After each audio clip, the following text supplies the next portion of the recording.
সময় খুব দ্রুত চলে যাবে, কারণ এটা শেষ জামানা চলছে। বছর যাবে কিসের মতো? মাসের মতো। মাস যাবে সপ্তাহের মতো, সপ্তাহ যাবে দিনের মতো। এই যে আজকে জুমার দিন, এই গত জুমায় আর এই জুমার মধ্যে সময়ের খুব বেশি পার্থক্য পেয়েছে। সময় সংকীর্ণ হচ্ছে, অর্থ হচ্ছে সময়ের বরকত উঠে যাচ্ছে। কি উঠে যাচ্ছে? বরকত। এই যে ঢাকায় আমরা দেখি যে মানুষ মেটেরিয়ালিজম জীবনযাপন করে, সবাই মেটেরিয়ালিস্টিক, বস্তুবাদী। তো ছোটাছুটি খালি সকাল থেকে রাত পর্যন্ত শুধু ছোটাছুটি। তাদের মধ্যে অল্প কিছু মানুষ পরকালীন স্বার্থে ছোটে, বেশিরভাগ মানুষই দুনিয়ার স্বার্থে ছোটে আর কি। তো দুনিয়ার স্বার্থে ছোটা মানুষগুলোকে আল্লাহ পাক রাস্তার মাঝখানে ট্রাফিক জ্যামে বসিয়ে রেখে দেন। দুনিয়ার জন্য ছুটছিস, ছোট এখন সময়টাকে হায়াতটা, নিজের জীবনের হায়াতের একটা বড় অংশ রাস্তায় ট্রাফিক জ্যামে শেষ হয়ে যায়। কোথায় যাবেন? সময় তো আল্লাহর হাতে। সময় কার হাতে?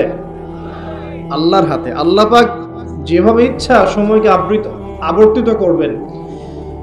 সময়ের বরকত উঠে যাওয়া অর্থ কি? সময়ের বরকত নষ্ট হয়ে যাওয়ার অর্থ হচ্ছে আমরা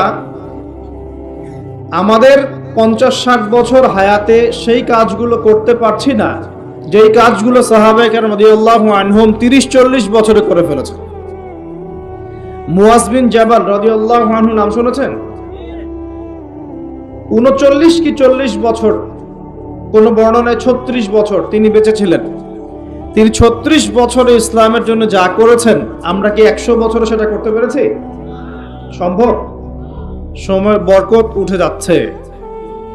এবং সামনে একটা ঘটনাও ঘটবে, যখন মাসিহুদ দাজ্জাল মানুষের রূপে আত্মপ্রকাশ করবে এবং সে ইহুদি যুবকের বেশে আত্মপ্রকাশ করবে, যার কোকড়ানো চুল থাকবে এবং যাকে ফলো করবে জিউসরা বা ইহুদিরা। তবে সব ইহুদি নয়, যারা জায়নিস্ট তারা। এটা আমার ইন্টারপ্রিটেশন। তো সে 40 বছর, সে 40 দিন এই বিশ্বটাকে শাসন করবে। কতদিন? 40 দিন। 40 দিনের প্রথম দিনটা হবে 1 বছরের সমান, দ্বিতীয় দিনটা হবে 1 মাসের সমান, এবং তৃতীয় দিনটা হবে 1 সপ্তাহের সমান। বাকি দিনগুলো হবে আমাদের দিনের মতোই। এখন ওই সময় কিভাবে আবর্তিত হবে? সময় কি থেমে যাবে? পৃথিবীর রোটেশন কি কমে যাবে? কি হবে? আল্লাহু আ'লাম, আল্লাহ ভালো জানেন। আমরা এতটুকু জানি, সময়ের নিয়ন্ত্রক কে? আল্লাহ পাক। আল্লাহ পাক বলেছেন তার হাবিবের মাধ্যমে, এভাবে হবে, এভাবেই হবে। তো এই যে রমাদান বলছিলাম, খুব তাড়াতাড়ি দেখবেন রমাদান চলে এসেছে। আর রমাদান মাসের সবচাইতে গুরুত্বপূর্ণ বিষয়টা হচ্ছে আল কোরআন নাজিল হওয়া। কি নাজিল হওয়া? শাহরু রমাদানাল্লাযী উনজিলা ফীহিল কোরআন। রমাদান সেই মাস যেই মাসে কি নাজিল হয়েছে? কোরআন। ইন্না আনজালনাহু ফী লাইলাতুল কদর। লাইলাতুল কদরে আমি কোরআন নাজিল করেছি। আর কদরের রাত কোন মাসে? কদরের রাত কোন মাসে? রমাদান মাসে। শেষের দশকের বিজোড় রাতগুলোর মধ্যে যে কোনো একটা রাতে কি হবে? লাইলাতুল কদর হবে ইনশাআল্লাহ। তো এই কদরের রাতে কোরআন নাজিল হয়েছে, মানে হচ্ছে রমাদান মাসে কোরআন নাজিল হয়েছে। তো রমাদান মাসের সবচেয়ে শ্রেষ্ঠ উপহারটা কি? কোরআন। তো রমাদান মাস আসার আগেই কোরআনুল কারীম তেলাওয়াত করা শিখে নেবেন ইনশাআল্লাহ। ওয়াদা করছেন? যারা পারেন আলহামদুলিল্লাহ, যারা পারেন না, রমাদান আসার আগেই কোরআন তেলাওয়াত শিখতে হবে। আল্লাহ তৌফিক দান করুন। এবং যারা তো আমরা পড়তে পারি, আমাদের উচিত হবে প্রত্যেক দিন 1 পারা করে তেলাওয়াত করা। কতটুকু? বাধ্যতামূলক নয়, কিন্তু প্রত্যেক দিন 1 পারা করে তেলাওয়াত করলে আপনি 1 মাসে 1 খতম দিতে পারবেন ইনশাআল্লাহ। এতে করে প্রত্যেক মাসে কোরআনের সাথে আপনার একটা ঘনিষ্ঠ সম্পর্ক থাকবে। প্রত্যেক দিন নির্ধারিত সময়ে কোরআনের সাথে আপনার ঘনিষ্ঠ একটা সম্পর্ক থাকবে ইনশাআল্লাহ। আর কোরআনের সাথে যার ঘনিষ্ঠ সম্পর্ক থাকবে ইনশাআল্লাহ, তার কলবের মধ্যে আল্লাহর পক্ষ থেকে নূর বা আলো আসবে। কি আসবে? আচ্ছা, এটা আবার কি সেটা পরে বোঝাচ্ছি। এতটুকু বলে দেই, নূর বা আলো সেই জিনিস যা থাকলে আপনি আল্লাহর মারিফত পাবেন। কি পাবেন? আল্লাহর পরিচয়, আল্লাহর মারিফত পাবেন, আধ্যাত্মিকত্ব অর্জিত হবে ইনশাআল্লাহ তাআলা। এবং আপনি জাহেলিয়াতের অন্ধকারে এমন কিছু দেখবেন যেটা সবাই দেখতে পারবে না, এমন কিছু শুনবেন যা সবাই শুনবে না, এমন কিছু উপলব্ধি করবেন যেটা সবাই করবে না। প্রশ্ন হচ্ছে এটাও কি সম্ভব যে সবাই কিছু দেখবে না, শুনবে না, উপলব্ধি করবে না, কিন্তু আপনি পারবেন? উত্তর জানতে হলে আমাদেরকে আজকের নির্ধারিত টপিকে যেতে হবে। সেই টপিকটা স্টার্ট করছি আমি এখান থেকে।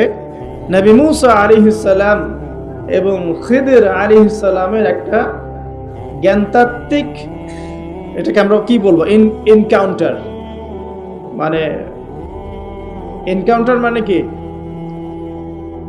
হ্যাঁ, আচ্ছা, জ্ঞানতাত্ত্বিক এনকাউন্টার কেন বললাম? নবী মুসা আলাইহিস সালাম একদিন এমনই একটা জনসমাবেশে বা খুতবায় বক্তব্য দিচ্ছিলেন। একজন দাঁড়িয়ে বললেন, হে মুসা আলাইহিস সালাম, আপনি খুব চমৎকার বক্তব্য দিয়েছেন, আপনি খুব চমৎকার বক্তব্য দিয়েছেন, একটু মনোযোগ দেন আমার দিকে। নবী মুসা আলাইহিস সালাম কে তিনি প্রশ্ন করছেন যে আপনার চাইতেও কি কোনো জ্ঞানী মানুষ পৃথিবীতে আছে? নবী মুসা আলাইহিস সালাম বলছেন যে আমার জানা মতে নাই, কারণ আমার কাছেই আল্লাহর ওহী আসছে, আর আল্লাহর ওহী যার কাছে আসবে সেই নিঃসন্দেহে জ্ঞানী মানুষ, তাই নয় কি? আল্লাহর ওহীর চাইতে কি জ্ঞানের কোনো বিকল্প উচ্চতর কোন উৎস আছে নাকি? কোরআন এবং সুন্নাহ এর বাইরে কি জ্ঞানের এর চেয়েও বড় কোনো উৎস আছে নাকি? আছে? কোরআন এবং সুন্নাহ মিলে ইসলাম, আর ইসলাম একটা কমপ্লিট কোড অফ লাইফ, পরিপূর্ণতা আছে এখানে।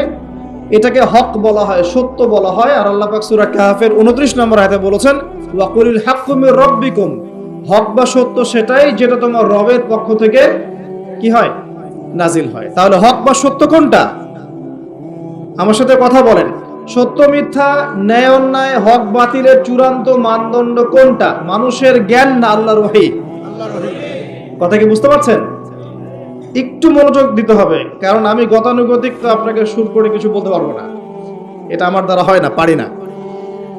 আর একটু মনোযোগ রাখতে হবে এই কারণে যে একটা ফেজ মিস করে ফেললে আপনি পরে লিঙ্ক আপ করতে পারবেন না। তো হক মানে সত্য মিথ্যা ন্যায় অন্যায়, এর চূড়ান্ত মানদণ্ডটা কি? মানুষের মস্তিষ্ক প্রসূত কোনো দর্শন, সায়েন্স, আপনার মানুষের মানব রচিত কোনো বিধান, নাকি মানুষের মন গড়া কোনো ফিলসফি ইত্যাদি, মানে যুক্তি, বিজ্ঞান, দর্শন, ফিলোসফিক্যাল থটস, এগুলোর উপরে সত্য মিথ্যার চূড়ান্ত মানদণ্ডটা কি? উত্তরটা কি? সূরা কাহফের কত নম্বর আয়াতে আছে?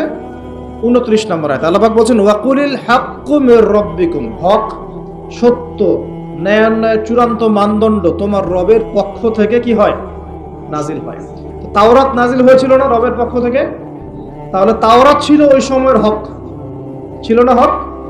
আচ্ছা, জাবুর কার পক্ষ থেকে নাজিল হয়েছে? আল্লাহর পক্ষ থেকে। জাবুর ছিল ওই সময়কার হক। জাবুর কার উপর নাজিল হয়েছিল? কার উপর? দাউদ আলাইহিস সালাম। তাওরাত কার উপরে?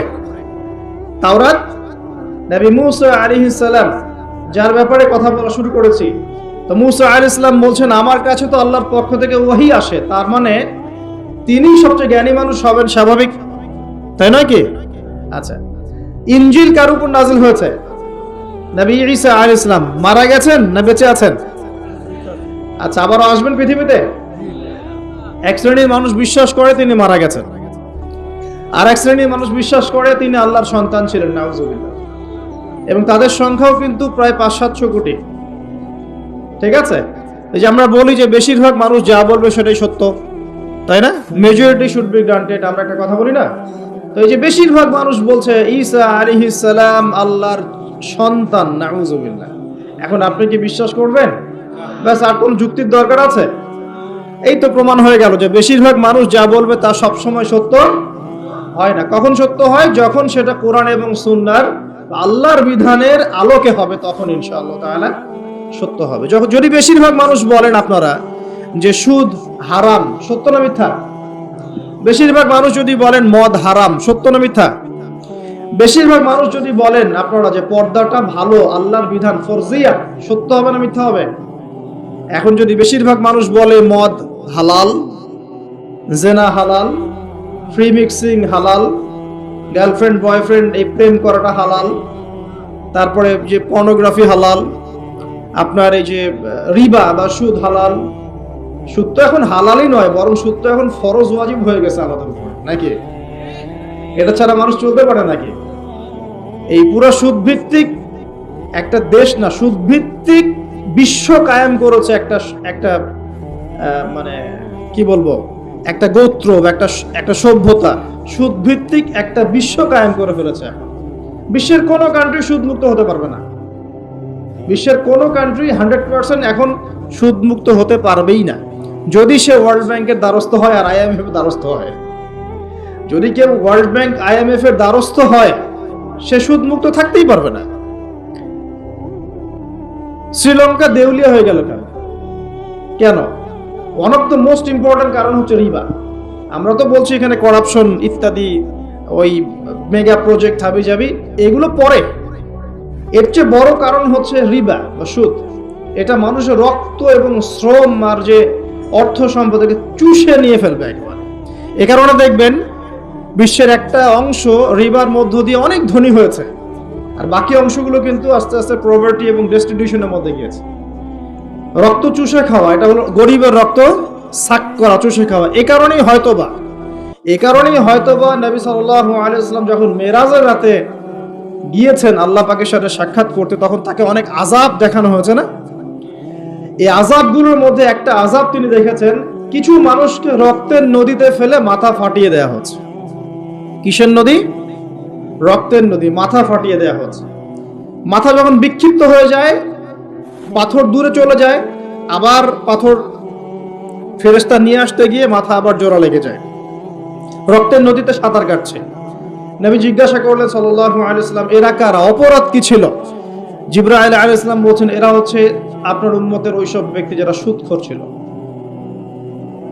রক্তের নদী কেন? কারণ মানুষের রক্ত চুষে এটা বড়লোক হয়েছে।